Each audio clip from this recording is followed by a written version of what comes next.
Yes, this is a very different kind of story.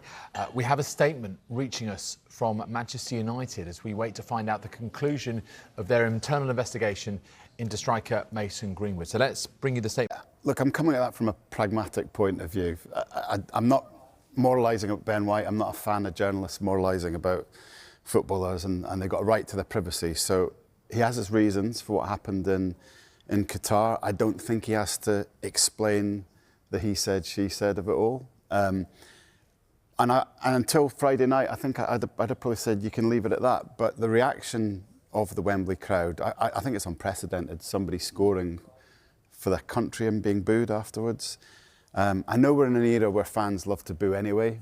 Scotland were booed at Hampden after playing quite well against Japan, and you know, we're going to the World Cup, it's amazing, but we're still booing us. So okay, I get that. We're in an age of anger and booing.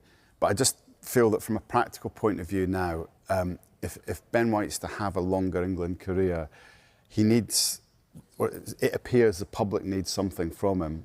And I don't know what's wrong with him doing some sort of interview where he maybe just says, look, I hated having to walk out on my country. I had my reasons, but I didn't like having to do it. And I'd hope it would never happen again. And I love playing for England and blah, blah. But whatever it is that people need to hear, I just think that's the reality of it, because it's untenable for a player to score for their country and get booed.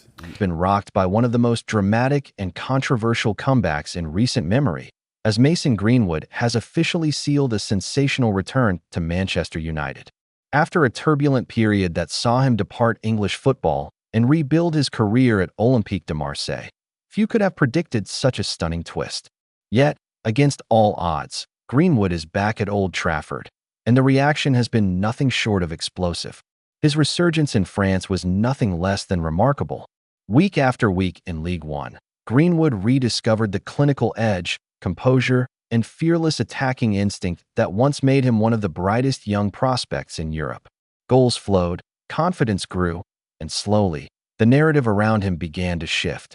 But even with that revival, a return to United always felt like a distant dream, until now.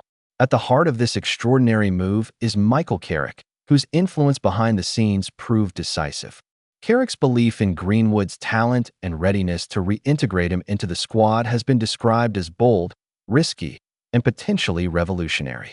Their reunion carries emotional weight, rooted in shared history and a mutual understanding of what it means to wear the United badge. For Manchester United, this is more than just a transfer. It's a gamble that could redefine their future. Greenwood brings a directness and unpredictability to the attack that has been missing, offering a lethal option capable of turning tight matches in the Premier League and beyond. His presence instantly raises expectations, intensifies competition within the squad, and injects a renewed sense of belief among supporters. Fans are divided yet captivated. Some see redemption and a second-chance story unfolding before their eyes. Others view it as a high-stakes risk with immense scrutiny attached. Either way, the spotlight is firmly on Greenwood. Every touch, every goal, every performance will be analyzed like never before.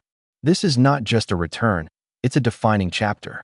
A chance for Greenwood to rewrite his legacy, for Carrick to prove his managerial vision, and for Manchester United to potentially ignite a new era.